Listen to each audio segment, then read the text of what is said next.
जय श्री राधे कृष्ण। आप सभी का आपके अपने YouTube channel VK Mishra present में बहुत बहुत स्वागत है। आइए आज आप सब जानेंगे वर्ष 2023 मोक्षदा एकादशी व्रत के शुभ मुहूर्त के बारे में। पारण कब किया जाएगा, किस चीज से किया जाएगा, व्रत नियम महत्व के बारे में, इस दिन क्या करना चाहिए, नहीं करना चाहिए। तो आइए जानते हैं इन सबों के बारे में। आप सभी भक्तों को मोक्षदा एकादशी व्रत की ढेर सारी शुभकामनाएं। आप सभी के जीवन में लक्ष्मी नारायण की कृपा से आप सभी को सभी प्रकार के सुख और समृद्धि की प्राप्ति हो। इसी प्रकार से ज्ञानवर्धक जानकारियां प्राप्त करते रहने के लिए चैनल पे अगर आप नए हैं तो चैनल को लाल बटन दबा करके सब्सक्राइब करें, साथ में बेल आइकन घंटी को दबाएं ताकि वीडियो का नोटिफिकेशन आपको समय से मिलता रहे। मार्गशीर्ष मास के शुक्ल पक्ष में पड़ने वाली एकादशी को इसे मोक्षदा एकादशी के नाम से जाना जाता है। जो भी भक्त सच्ची श्रद्धा के साथ, नियम और निष्ठा के साथ मोक्षदा एकादशी का व्रत करते हैं, कथा श्रवण करते हैं, भगवान का पूजन करते हैं, व्रत में नियमों का पालन करते हैं, तो इस व्रत के प्रभाव से जो कि सभी प्रकार के पापों का नाश होता है। यह व्रत जो कि मोक्ष को प्रदान करने वाली है। इस व्रत से जो कि खुद का तो भला होता ही है, साथ में अगर इस व्रत को अपने किसी कुटुंबजन, मित्र, संबंधी, माता पिता या किसी के भी निमित्त इस व्रत को किया जाए और उन्हें इस व्रत को अर्पण किया जाए तो उनके भी सभी प्रकार के पापों का नाश होता है। यह नरक यातना से मुक्त कराने वाली है। मोक्षदा एकादशी के दिन ही भगवान श्री कृष्ण ने महाभारत युद्ध के प्रारंभ होने के पूर्व मोहित हुए अर्जुन को श्रीमद् भागवत गीता का उपदेश दिया था। इस कारण से इस दिन जो कि भगवान विष्णु, माता लक्ष्मी और भगवान श्री कृष्ण के दामोदर स्वरूप का पूजन किया जाता है। इस दिन गीता आदि का पाठ करना जो कि बड़ा ही पुण्य फलदायी माना गया है। एकादशी का व्रत जो कि प्रत्येक माह के कृष्ण पक्ष और शुक्ल पक्ष की एकादशी तिथि के दिन एकादशी का व्रत किया जाता है। हर व्रत का अपना अपना विशेष महत्व माना गया है। इसी प्रकार से मार्गशीर्ष मास की शुक्ल पक्ष की मोक्षदा एकादशी व्रत का अपना विशेष महत्व है। इस व्रत को धारण करने वाले को जो कि वाजपेयी यज्ञ के बराबर पुण्य फलों की प्राप्ति होती है। तो आइए पहले जानते हैं मोक्षदा एकादशी व्रत के शुभ मुहूर्त, पारण समय के बारे में। उसके बाद जानेंगे व्रत के महत्व के बारे में, क्या करना चाहिए, नहीं करना चाहिए। मार्गशीर्ष मास की शुक्ल पक्ष की एकादशी तिथि प्रारंभ समय 22 दिसंबर 2023 दिन शुक्रवार सुबह 8:17 और एकादशी तिथि की समाप्ति होगी 23 दिसंबर 2023 दिन शनिवार सुबह 7:13 पे। और द्वादशी तिथि की जो समाप्ति है वह 24 दिसंबर 2023 दिन रविवार को सुबह 6:25 पे।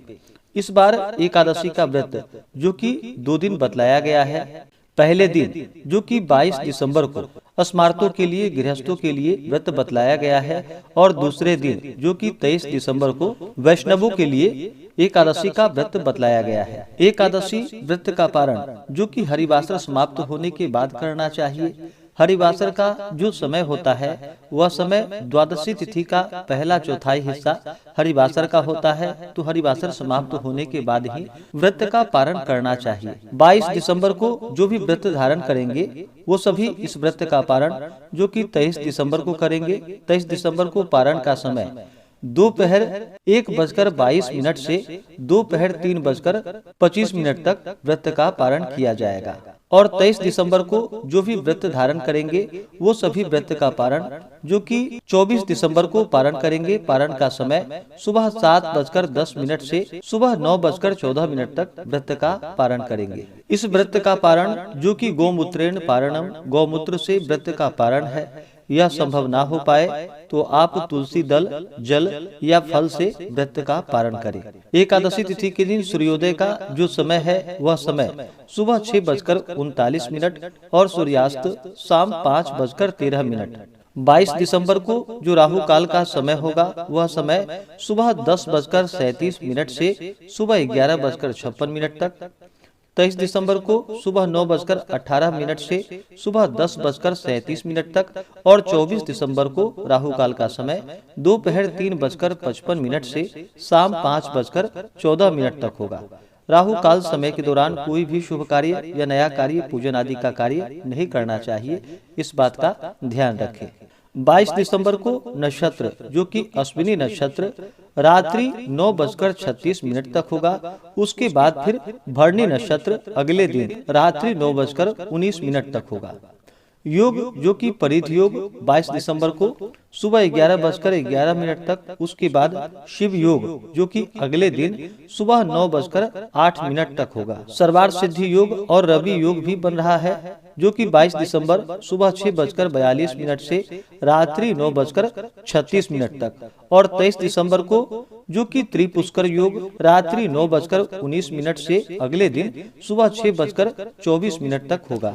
एकादशी तिथि के दिन ब्रह्म मुहूर्त का जो समय है वह समय सुबह 4:59 से सुबह 5:51 तक होगा। जो भी भक्त मोक्षदा एकादशी का व्रत करते हैं उन्हें चाहिए कि व्रत के लिए एक दिन पहले ही यानी कि 10वीं तिथि के दिन सूर्यास्त होने से पहले ही भोजन ग्रहण करनी चाहिए। उस दिन जो कि शुद्ध और सात्विक आहार ग्रहण करनी चाहिए।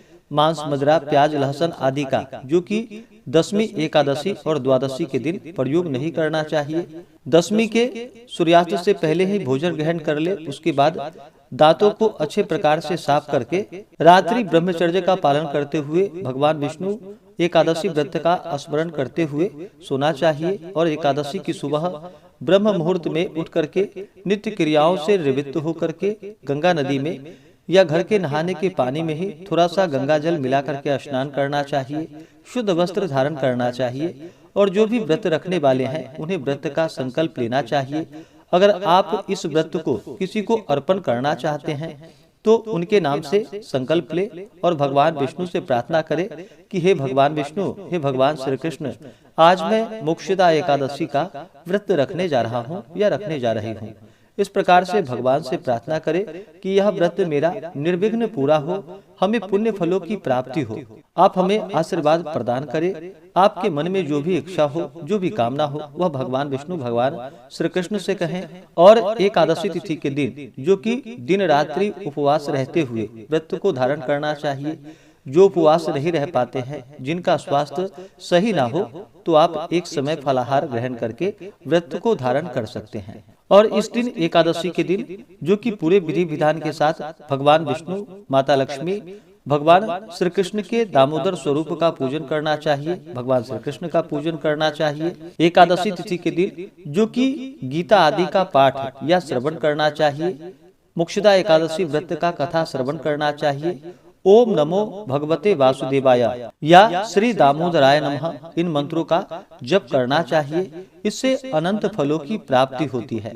भगवान विष्णु, माता लक्ष्मी, भगवान श्री कृष्ण का जो कि गंध पुष्प धूप दीप आदि से पूजन करनी चाहिए। भगवान विष्णु को, भगवान श्री कृष्ण को, भगवान विष्णु को जो कि अक्षत नहीं चढ़ाया जाता है, इस बात का ध्यान रखें। इनका जो कि जल से अभिषेक करे, पंचामृत से अभिषेक करे, शुद्ध गंगा जल से अभिषेक करे। भगवान विष्णु, भगवान श्री कृष्ण को जो कि पीला वस्त्र अर्पित करे, यज्ञोपवीत चढ़ाए, जल से आचमनी करवाएं। उसके बाद काले तिल अर्पित करे, तुलसी दल अर्पित करे, यव अर्पित करे, फिर धूप और दीप दिखाएं। अनेक प्रकार का नैवेद्य दूध से बने हुए वस्तुओं का भगवान को भोग लगाए। भगवान श्री कृष्ण को माखन मिश्री का भोग लगाए। भगवान विष्णु को जो कि अनेक प्रकार के ऋतु फल आदि जो कि आम, केला, संतरा, सेब जो भी बने या दूध से बने हुए वस्तुएं हों, वो भगवान विष्णु, भगवान श्री कृष्ण को अर्पित करे। जल से आचमनी करवाएं। मुख शुद्धि के लिए पान पत्र, सुपारी,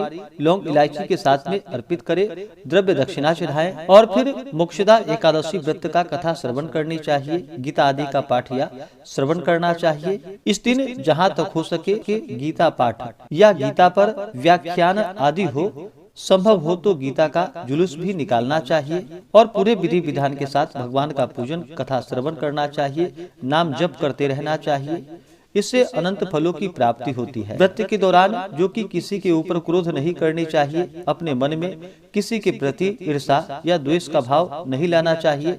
ब्रह्मचर्य का पालन करना चाहिए। जहाँ तक हो सके कम बोलनी चाहिए। ज्यादा बोलने से मुख से न निकलने वाले शब्द भी मुख से निकल जाते हैं। इस कारण से जहाँ तक हो सके व्रत के दौरान कम बोलनी चाहिए और पूर्ण अपना मन भगवान विष्णु भगवान श्री कृष्ण के चरणों में लगाना चाहिए। इससे अनंत फलों की प्राप्ति होती है।